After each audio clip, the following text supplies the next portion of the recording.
Hey, what's up, guys? It's raining outside. It's getting cooler out. It's officially autumn, the fall, and we're looking at the Rue Morgue Halloween issue, which came out a couple of weeks ago in early September. Uh, and I got my pumpkin spice, my very white girl pumpkin spice, and so I'm gonna jump into this twisted roots of folk horror. Now, I was the one telling you that folk horror is kind of like a made up genre, okay? But apparently there's 200 of these films according to the article that Andrea wrote. Okay. It's a big thing, it's always trend. It's very trendy. You see the term of trends big because you're dealing with the very upper class bourgeois people. Although I keep saying Rue Morgue is not explicitly bourgeois, like the Fangoria was. And in some ways, this is a lot better, believe it or not. And I know you're coming from me, right? So we talk here. They're talking about the foundational trilogy, right? The shocking paranoia and misogyny of Michael Reeves, Witchfinder General. Now, when you say misogyny, darling, do you mean the guy was being misogynistic in the film when he was showing the villain doing what he did for sadism and for money? Okay, I don't know who is that. What are you ascribing that to? This troubled director who died shortly after. Anyway, the superstitious satanic panic of blood on Satan's claw. Okay, panic implying that the threat was made up when in blood on Satan's claw the damn demon is resurrected and is actually causing horror. And is defeated in the end by what in the end is needed. Okay, and the horrific pagan ritual of Robin Hood's The Wicker Man. Well, that you could definitely say that was horrific, pagan ritual. Although we don't know, I still think it's Roman propaganda. Okay?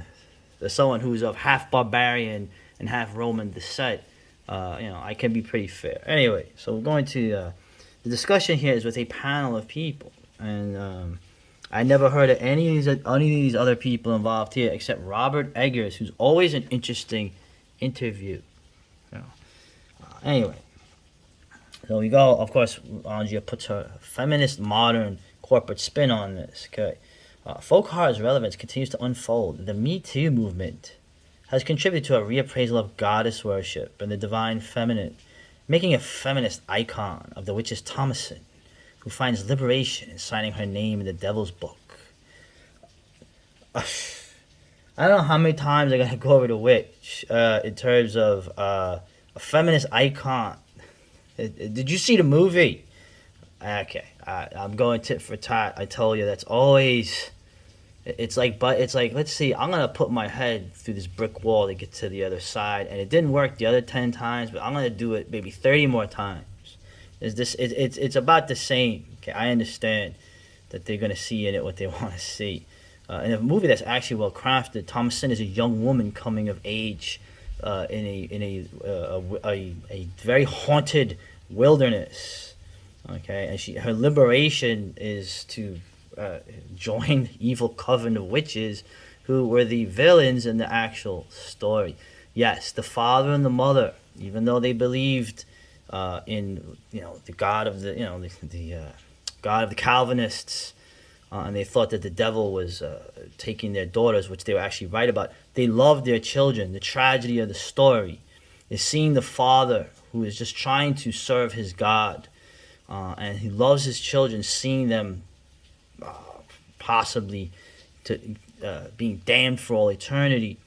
That was, Eggers has said different contradictory things over the years. I'd like to talk to the guy myself at some point, but it's not going to happen. But so we'll go here. Well, the term witch hunt has been employed to refer to everything from corrupt presidencies to so-called cancel culture. The quotation marks implying that the cancel culture doesn't exist. Right? It's great to see this stuff. Okay, you need to get beyond the I don't know. I'll use an example. You need to get beyond the Ben Shapiro owning the libs. You need to get past that. Look, or the Sargon saying, "Oh, this is not rational. This is not real. It's not true. It doesn't." Here, the evidence is. It's like no, that's not how this stuff works. Okay? Folk horror not only warns us that the old ways weren't necessarily the best ones. Okay, that's how you're gonna take it. It reminds us that evil we've invented in the form of folklore is just truly just a bleak reflection of human nature. Well, ironically, it's bleak to say nihilistic to you because of it's the latent Christianity rejecting the paganism. That's my little big brain look on it. Okay, the old ways weren't necessarily the best ones. The best ones, there is no best ones. The pagan people didn't see their world as doing what is best, and this is better than not. They saw themselves as being part of a transcendent order where everything, death, suffering, pain, was a part of your existence. It was not something is going wrong because I'm in pain. You're going in pain. You're in pain and you're suffering and you're losing loved ones and you're in war and famine and death and dangerous animals and all that because that is the world you're living in. That's why things are sacred. That's why you worship the gods and the goddesses. And when, that's why you all see it an end of days at some point and a birth and renewal. Right. But anyway, so we go down here. And, I don't know who any, like I said, other than Eggers, I don't know who any of these are.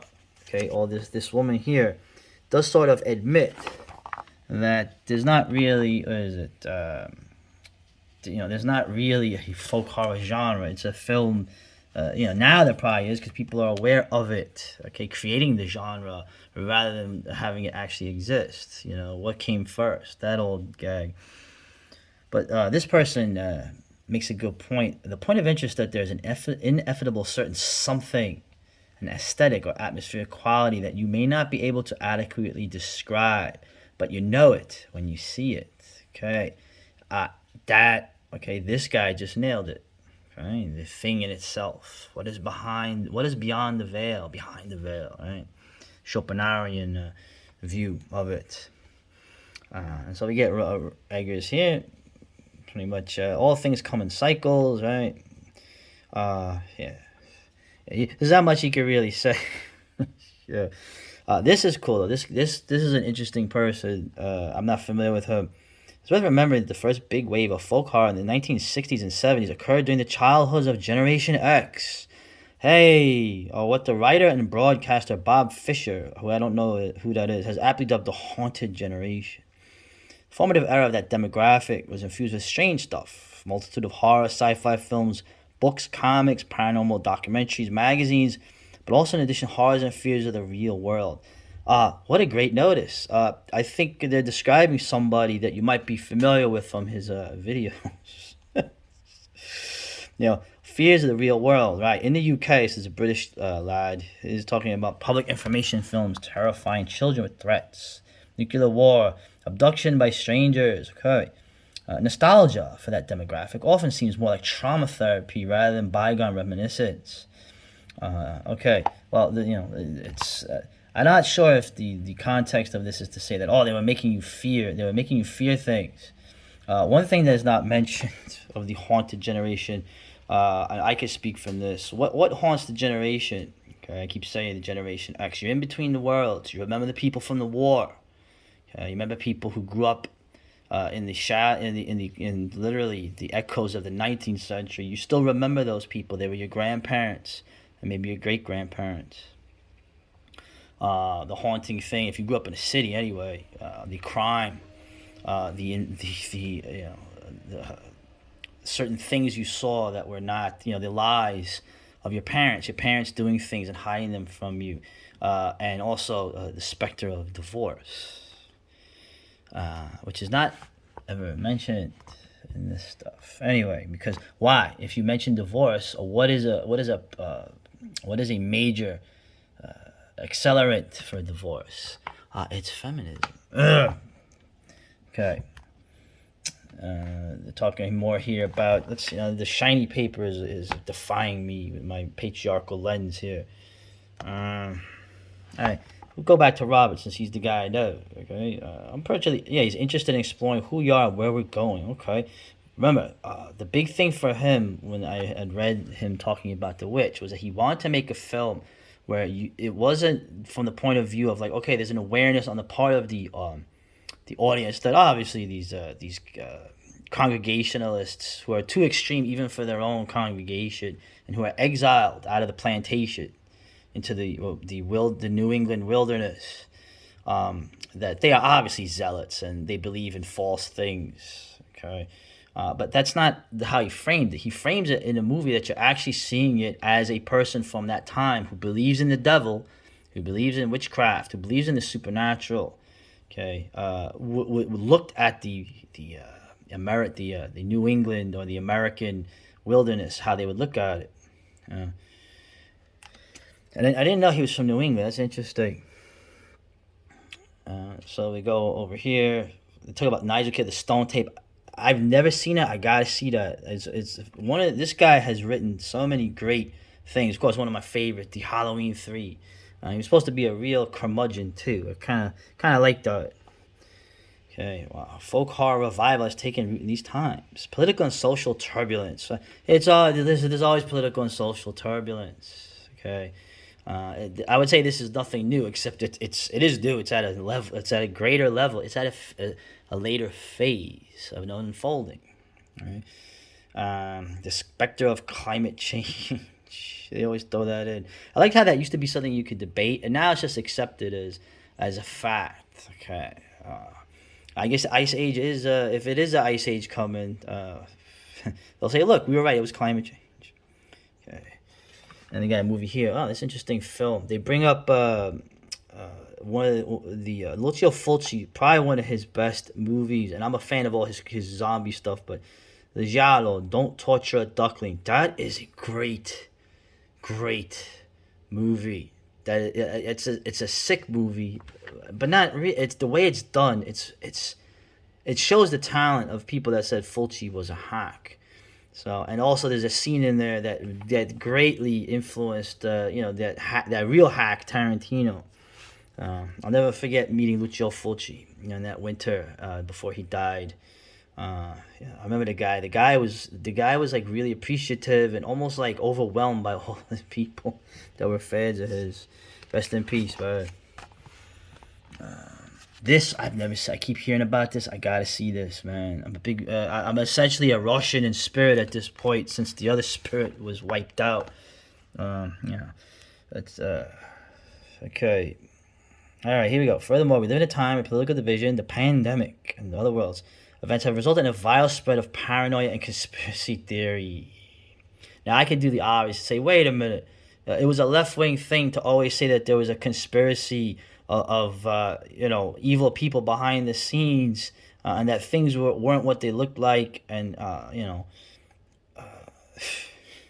but now you're saying that now it's a thing. You get it, dude. The tit for tat. Hey, look what they're doing, ref. That was the whole point. They're in power now, or they think they're in power. Cult hive mind writhing in the background. We all know who has the cult hive mind, but there's a total lack of awareness on this person. These are artists. Most artistic people. Even if they're intelligent, they're pretty much dummies. Okay, thinking what an actor or a musician has to say about something is your plumber down the street has more credence, and I mean that. I don't even mean that as like he does it. All right, so again, of course, it's taking forever. I'm gonna have to go to I guess part 2. You damn Rue Morgue, you make me make these long videos.